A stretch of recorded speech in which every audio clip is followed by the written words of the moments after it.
ఓం నమ శివాయ. శ్రీ మాత్రే నమ. ఓం శ్రీ సాయిరం. అందరికీ నమస్కారం అండి. రేపే సంకటహర చతుర్థి, మంగళవారం. దీనినే అంగారక సంకటహర చతుర్థి అని కూడా పిలుస్తారు. ఇది చాలా మంచి రోజు. ఈ రోజున ఇంట్లో ఆడవాళ్ళు గుర్తుపెట్టుకొని ఈ యొక్క కూరను వండితే చాలు విఘ్నేశ్వరుడి అనుగ్రహం కలుగుతుంది. కష్టాలు సమస్యలు పోతాయి. కోటి జన్మల పుణ్యంతో అష్టైశ్వర్యాలు సిద్ధిస్తాయి. ఆర్థిక సమస్యలు పోయి వద్దన్న ధనం దూసుకొస్తుంది. వినాయకుడితో పాటుగా లక్ష్మీదేవి అనుగ్రహం కూడా లభిస్తుంది. సకల సంపదలు సిద్ధిస్తాయి. కాబట్టి ఈరోజు ఇంట్లో ఆడవాళ్ళు తప్పనిసరిగా ఈ కూరను వండండి. ఇంటిలి పాది అందరూ కూడా ఈరోజు ఈ కూరతో భోజనం చేయడం వల్ల లక్ష్మీదేవి గణపతి యొక్క మీకు అపర కుబేరులుగా మారే అవకాశం వస్తుంది. ఈరోజు ఎవరైతే ఈ కూరను తింటారో వారికి ఉండే దరిద్రాలన్నీ కూడా పోతాయి. ధన సమస్యలన్నీ కూడా పోతాయి. సంపాదన పెరుగుతుంది. మరి ఇంతకీ ఈ సంకటహర చతుర్థి రోజు ఏ కూరను తప్పనిసరిగా తినాలి అనే విషయాన్ని ఇప్పుడు ఈ వీడియోలో వివరంగా తెలుసుకుందాం. అంతేకాదు ఈరోజు పూజ సింపుల్గా ఎలా చేసుకోవాలి, నీటిలో ఏం చేసుకొని స్నానం చేస్తే కష్టాలు పోతాయి, ముడుపు ఎలా కట్టాలి అనే విషయాలను కూడా తెలుసుకుందాం.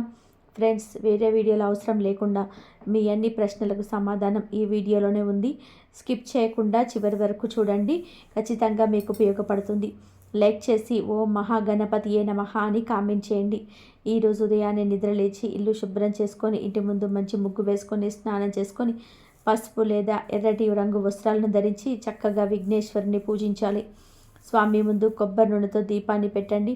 మీ దగ్గర ఉన్న పళ్ళెం నివేదన చేసి సింపుల్గా పూజ చేసుకుంటే చాలు. పూజ చేయలేని వారు జస్ట్ కొబ్బరి నూనె దీపం పెట్టుకున్న చాలు, ఆటంకాలు తొలగిపోతాయి.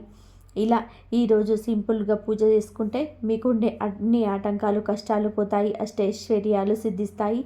చేయాలి అనుకునేవారు ఈరోజు వ్రతాన్ని కూడా చేసుకోవచ్చు. సంకటహర చతుర్థి రోజు పూజ చేసేవారు ఉదయం లేదా సాయంత్రం 6 నుండి 8 గంటల మధ్యలో చేయాలి.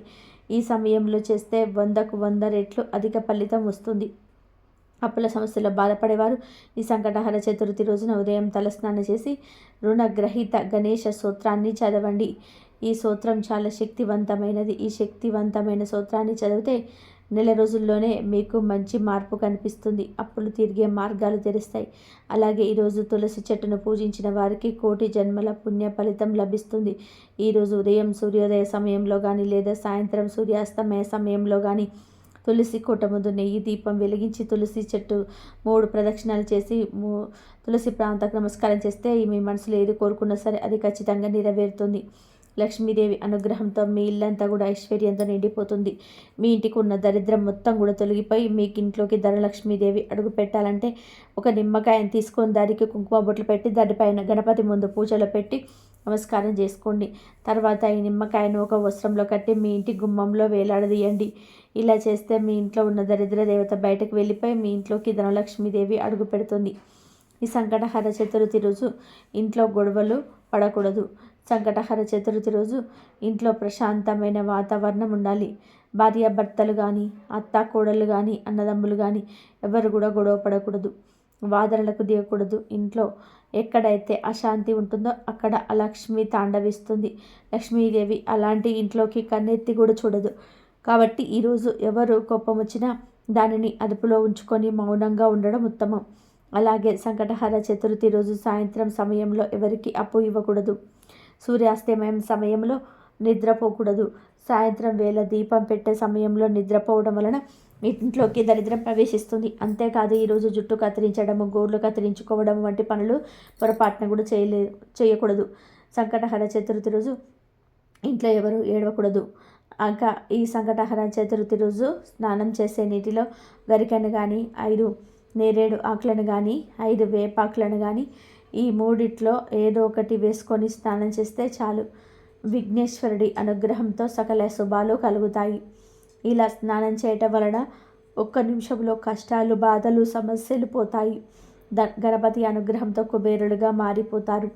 ఈరోజు ఇలా స్నానం చేస్తే జన్మల పాపాలు, దరిద్రం ఆ నీటి ద్వారా పోతాయి. కోటి జన్మల పుణ్యం వస్తుంది. ప్రతి నెల పౌర్ణమి వెళ్ళిన 3-4 రోజుల్లో సంకటహర చతుర్థి వస్తుంది. ఈ సంకటహర చతుర్థి అంటే గణపతికి ఎంతో ఇష్టం. ఈరోజు గణపతిని ఆరాధించటం వలన సంకటాలన్నీ కూడా పోతాయి. ఆటంకాలు పోతాయి, కష్టాలు పోతాయి. ఈ సంకటహర చతుర్థి అన్న పేరులోనే ఉంది సంకటాలను హరించే చతుర్థి అని.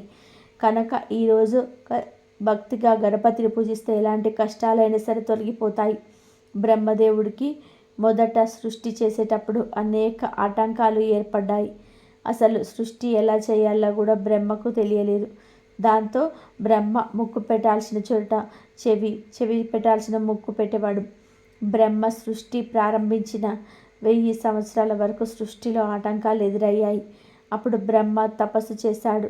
అలా 1000 సంవత్సరాలు బ్రహ్మ తపస్సు చేయగా ఒక్కసారిగా వక్రతుండ గణపతి ఒక కృష్ణ పక్ష చతుర్దశి రోజు కనిపించాడు. ఆ గణపతే బ్రహ్మ సృష్టిలో ఏర్పడిన వక్రాలను తొలగించాడు. అందుకే ఆయనకు వక్రతుండ గణపతి అని పేరు వచ్చింది. గణపతి ఆది నుండి ఉన్న దేవుడు. బ్రహ్మదేవుడంతటి వాడి ఆటంకాలని తొలగించిన గణపతికి మన ఇబ్బందులు ఒక లెక్క కాదు. కనుక సంకటహర చతుర్థి రోజు ఆటంకాలున్నాయి, కష్టాలున్నాయి అని బాధపడేవారు ఇంట్లో గణపతిని పూజించుకుంటే ఆ కష్టాలన్నీ కూడా పోతాయి. ఇంట్లో పూజ చేయడం కుదరని వారు గణపతి ఆలయానికి వెళ్ళినా కూడా మంచి శుభ ఫలితాలు. ఈ రోజున ఉపవాసం ఉండి వినాయకుడిని పూజ చేస్తారు. రోజంతా ఉపవాసం ఉండి రాత్రిపూట చంద్రుణ్ణి పూజించి నైవేద్యాలను సమర్పిస్తారు. దీంతో ఈ ఉపవాసం పూర్తవుతుంది. ఈ ఉపవాసంలోని చంద్రుడి ఆరాధన ముఖ్యం. అది లేకుండా ఉపవాసం పూర్తి కాదు. వినాయకుడు అంటే పరిపూర్ణతకు ప్రత్యక్ష స్వరూపంగా చెప్పబడినది. వినాయకుడు తమ భక్తుల జీవితాలలో అవాంతరాలు తొలగించడమే కాకుండా సరైన మార్గంలో పయనించడం, మార్గాన్ని నిర్దేశం చేయగలిగేవారని ప్రగాఢ విశ్వాసం. వినాయకుని 2 భార్యలు సిద్ధి, బుద్ధి ఉన్నారు. బుద్ధిని ప్రీతిగా కూడా కొందరు పిలుస్తూ ఉంటారు. ఇక్కడ బుద్ధి శ్రేయస్సును చూపిస్తే సిద్ధి విజయాన్ని చూపిస్తుంది. వినాయకుడికి శుభ, లాభ అనే 2 కొడుకులు కూడా ఉన్నారు. ఇక్కడ విధి సంతానమైన శుభుడు మంచికి పేరు ప్రఖ్యాతులకు చిహ్నంగా సూచింపబడితే, సిద్ధి కుమారుడైన లగుడు లాభానికి చిహ్నంగా ఉంటాడు. అందుచేతనే ఒక్క వినాయకుడిని పూజ చేస్తే అన్నిట విజయం పొందవచ్చునని వక్ర ప్రగాఢ విశ్వాసం. ఈ సంకటహర చతుర్థి రోజు పసుపు లేదా ఎర్రటి రంగులో ఉండే దుస్తులను ధరిస్తే చాలా మంచిది. గ్రహ దోషాలు, గ్రహ పీడలు పోతాయి, సకల సంపదలు సిద్ధిస్తాయి. గనక ఈరోజు అందరూ పసుపు లేదా ఎరుపు రంగులో ఉండే దుస్తులను ధరించండి. మీ భర్త సంపద బాగా పెరగాలి అంటే ఈ సంకటహర చతుర్థి రోజున వినాయకుడి పటం ముందు 2 తమలపాకులు పెట్టి మీ భర్త బాగా సంపాదించాలని గణపతికి నమస్కారం చేసుకొని మీ తమలపాకులను మీ భర్త మీరు చెరొకటి తినండి. అలా తింటే మీ భర్త ఆదాయం ఖచ్చితంగా పెరుగుతుంది. మీ ఇంటికి డబ్బు రావడం ప్రారంభమవుతుంది. అలాగే జిల్లేడు మొక్కను వినాయకుడి మొక్కగా భావిస్తారు కాబట్టి ఈ సంకటహర చతుర్థి రోజున జిల్లేడు చెట్టుకు పసుపు నీళ్ళు పోస్తే పెళ్లి కాని వారికి త్వరగా పెళ్లి అవుతుంది. కనుక వివాహం ఆలస్యం అవుతుందని బాధపడేవారు ఈరోజు జిల్లేడు చెట్టుకు పసుపు నీళ్లు సమర్పించండి. చాలామందికి సొంత ఇంటి కళ ఉంటుంది. అలాంటి వారు ఈ సంకటహర చతుర్థి రోజున గోమాతకు గడ్డిని తినిపించండి. స్వయంగా మీ చేతులతో మీదుగా ఆవుకు ఆహారం తినిపించండి. గోమాతకు నమస్కారం చేసుకుంటే మీ సొంత ఇంటి కళ ఖచ్చితంగా నెరవేరుతుంది.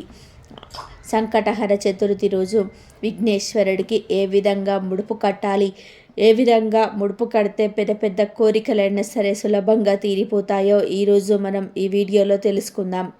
మన జీవితంలోనే ఎదురవుతున్న ఎలాంటి అడ్డంకులైనా సరే తొలగించుకోవడానికి, ఎలాంటి సమస్యలను అయినా సరే పరిష్కరించుకునేందుకు వినాయకుడికి అనుగ్రహం చాలా అవసరం. అలాంటి వినాయకుడిని ప్రసన్నం చేసుకోవడానికి ఒక విశేషమైన రోజు అదే సంకటహర చతుర్థి. పౌర్ణమి తర్వాత వచ్చే చవితిని సంకటహర చతుర్థి అంటారు. ఈరోజు వినాయకుడిని పూజ చేస్తే ఎలాంటి దోషాలైనా సరే తీరిపోతాయి. పెళ్ళి కాకపోవడం, పిల్లలు లేకపోవడం, ఇంకా ఇలాంటి సమస్యలన్నీ కూడా తొలగిపోతాయని ప్రతీది. అయితే మీకు ఏవైనా కోరికలు ఉంటే, అంటే ఇల్లు కట్టుకోవాలి, పిల్లలు చదువుకోవాలి, లేదా పిల్లలు చదువులో పాస్ అవ్వాలి, స్థలం కొనుక్కోవాలి, అప్పులు తీరిపోవాలి, పెళ్ళి జరగాలి, సంతానం కలగాలి, ఇటువంటి పెద్ద పెద్ద కోరికలు తీరాలి అంటే గణపతికి ముడుపు కట్టుకోవాలి. మరి ఆ ముడుపు ఎలా కట్టాలో చూద్దాం. సంకటహర చతుర్థి రోజు సాయంత్రం లోపు ఎప్పుడైనా సరే ఈ ముడుపు కట్టుకోవచ్చు. ముందుగా స్నానం చేసి పూజగదిలో ఆసనాన్ని ఏర్పాటు చేసుకొని దాని మీద విఘ్నేశ్వరుని ప్రతిష్ఠించి ఎర్రటి పూలతో, ఎర్రటి అక్షింతలతో స్వామివారిని మీకు తోచిన విధానంగా ఆరాధించుకోవాలి. స్వామివారికి నీరాజన హారతి ఇచ్చుకున్న తర్వాత మీరు సంకల్పించుకున్న మీ కోరికను స్వామివారికి విన్నవించుకోవాలి. స్వామి, నాకు ఈ కోరిక ఉంది, నాకు ఎలాంటి విఘ్నాలు లేకుండా అన్ని విఘ్నాలను తొలగించి నా కోరికను తీర్చు తండ్రి, నీకు ముడుపు కడుతున్నాను, నా కోరికను తీర్చే బాధ్యత నీదే అని చెప్పుకొని స్వామి ముందు ఒక పసుపు రంగు వస్త్రం పరిచి దానికి కార్నర్స్లో 4 వైపులా కూడా పసుపు కుంకుమతో బొట్లు పెట్టుకోవాలి. ఇప్పుడు ఈ వస్త్రంలోనే మీరు మీ స్తోమతను బట్టి కొన్ని బియ్యాన్ని వేయాలి. ఒక సేరుం పావు బియ్యం వేస్తే సరిపోతుంది. ఈ బియ్యంలో 2 రూపాయి కాయిన్స్ వేయాలి. అలాగే 5 ఒక్కలు, ఒక పసుపు కొమ్ము వేయాలి. పసుపు కుంకుమలు జాకెట్ ముక్కకు చివరన మాత్రమే రాయాలి. బియ్యంలో వేయకూడదు, ఎందుకంటే తడి తగిలితే బియ్యం పాడైపోతాయి. ఇప్పుడు ఈ వస్త్రాన్ని మూట కట్టండి. ఈ మూటను స్వామికి ఎదురుగా పెట్టి ఈ మూటకు కూడా అక్షింతలు పువ్వులు సమర్పించి పూజ చేసుకోవాలి. ఆ తర్వాత స్వామి, ఇదిగో నా కోరికను ముడుపు కడుతున్నాను, నీ ముందు పెడుతున్నాను, నువ్వు స్వీకరించి నా కోరికను తీర్చు తండ్రి అని చెప్పి నమస్కారం చేసుకోవాలి. ఆ తర్వాత ఈ ముడుపును చక్కగా ఒక కవర్లో పెట్టి ఎటు తగలకుండా మైలు తగలకుండా చోట పెట్టుకోవాలి జాగ్రత్తగా. ఈ మూడు చుట్టూ చీమలు పట్టకుండా చీమల మందు చల్లితేలే మంచిది. సంకటహర చతుర్థి రోజు ఇలా ముడుపు కట్టుకోవాలి. మీ కోరిక ఎప్పుడైతే నెరవేరుతుందో అప్పుడు ఈ ముడుపులోని బియ్యంతో కుడుములు వండి అందరికీ పంచిపెట్టాలి. ఒక కుడుమును మాత్రమే మీరు స్వీకరించాలి, మిగిలిన అన్నీ పంచిపెట్టేసేయాలి.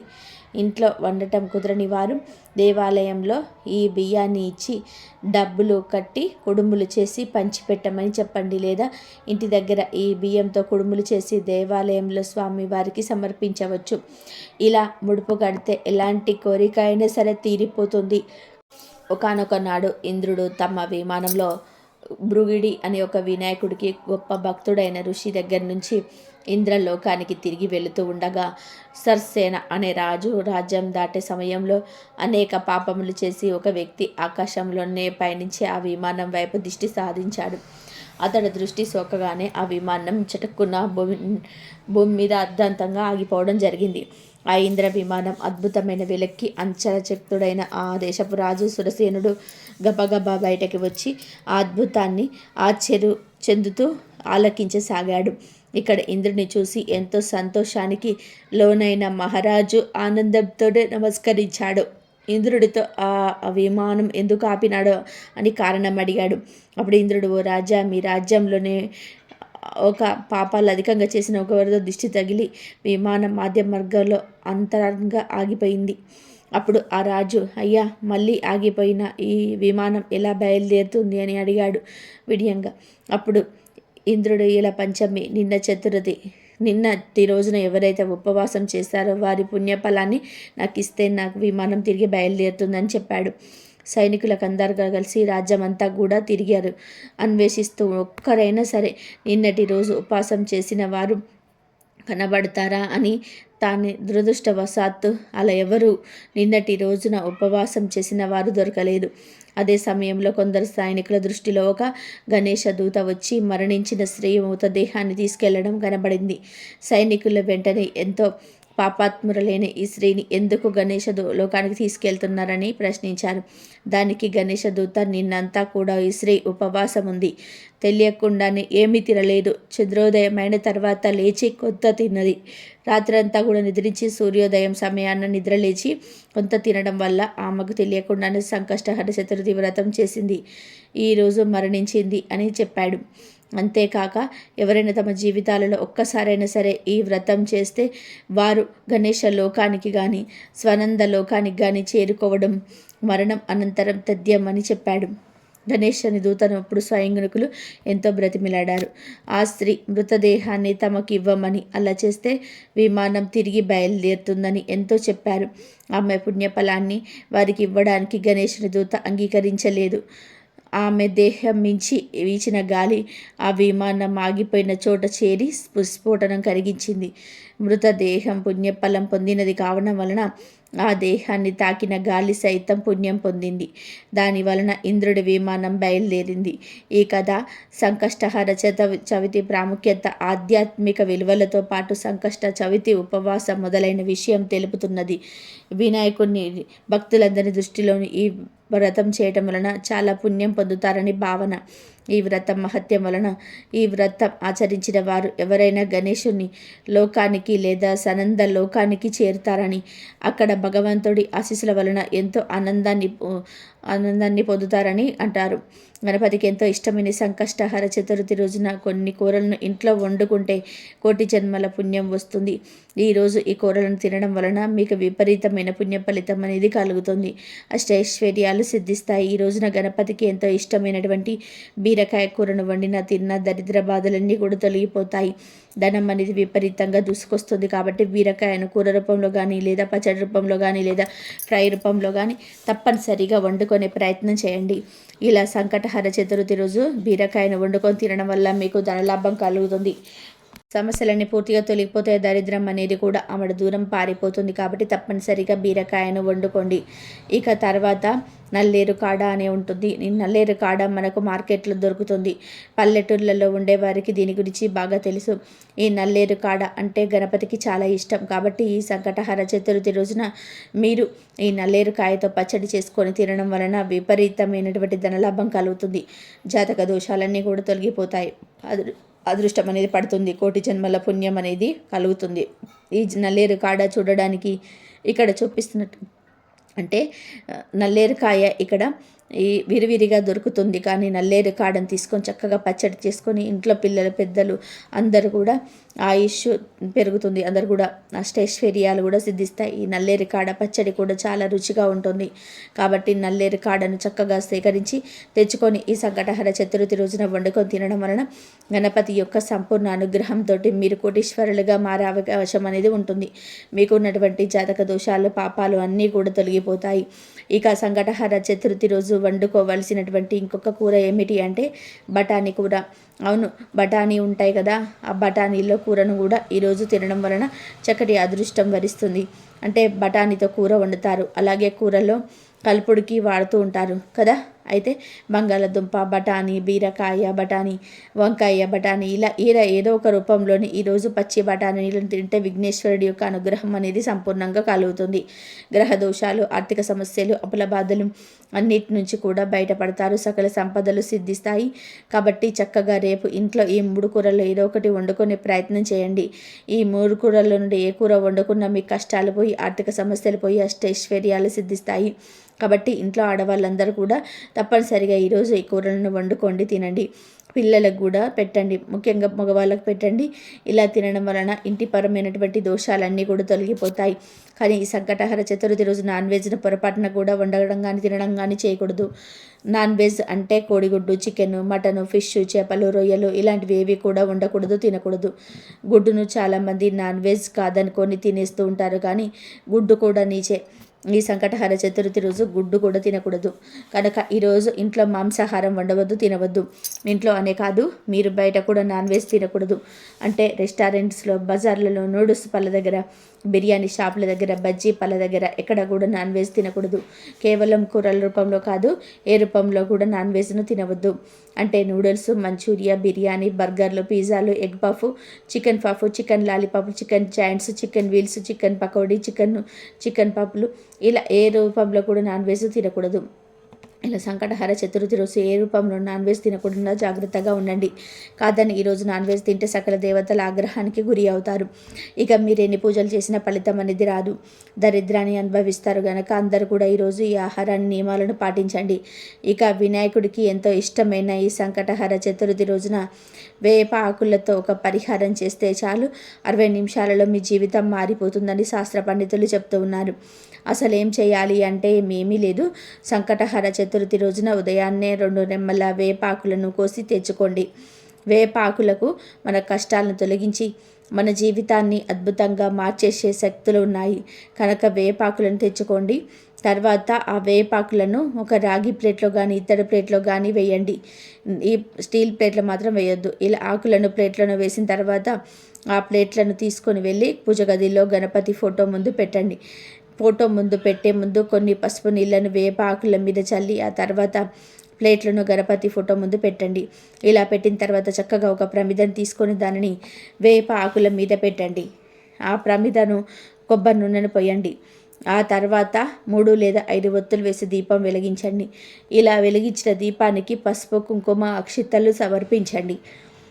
ఇలా ఎవరైతే ఈరోజు వినాయకుడి ఫోటో ముందు వేపాకుల మీద దీపాన్ని పెడతారో వారి ఇంట్లో 60 నిమిషాల్లో అద్భుతం జరుగుతుంది. కష్టాలన్నీ కూడా పోతాయి. ప్రతి సంకటహర చతుర్థి రోజు ఈ వేపాకులను దీపం పెడితే నెమ్మదిగా ధన సమస్యలు పోతాయి, డబ్బు వస్తుంది. మీరు కలకాలం ఆనందంగా ఐశ్వర్యంతో జీవిస్తారు. ఇదే విధంగా సంకటహర చతుర్థి రోజున 2 వేప కొమ్మలను తెచ్చుకొని ఆ కొమ్మలను మీ మెయిన్ డోర్కి 2 వైపులా కట్టండి. ఇలా కట్టడం వలన దుష్ట పీడలు, నెగిటివ్ ఎనర్జీ ప్రభావం మీ ఇంటి మీద పడదు. అదృష్టం బాగా కలిసి వస్తుంది. సంకటహర చతుర్థి రోజు వేపాకుల మీద దీపం వెలిగించారు. ఆ ఆకులను మరునాడు పూజ గది నుంచి తొలగించి ఏదైనా వేప చెట్టు మొదట్లో పడేయాల్సి ఉంటుంది. సంకటహర చతుర్థి రోజు ఈ వేపాకులతో ఈ 2 పనులు చేస్తే ఖచ్చితమైన శుభ ఫలితాలు కలుగుతాయి. కనుక మీరు కూడా సంకటహర చతుర్థి రోజున వేపాకులతో ఈ పరిహారం చేసి శుభ ఫలితాలను పొందండి. ఈ వీడియో కనుక మీకు నచ్చినట్లయితే ప్లీజ్ లైక్ చేయండి, షేర్ చేయండి, సబ్స్క్రైబ్ చేయండి. మరొక మంచి వీడియోతో మళ్ళీ కలుద్దాం. ఇంతవరకు చూసినందుకు ధన్యవాదాలు. జై శ్రీరామ్, జై గణేష.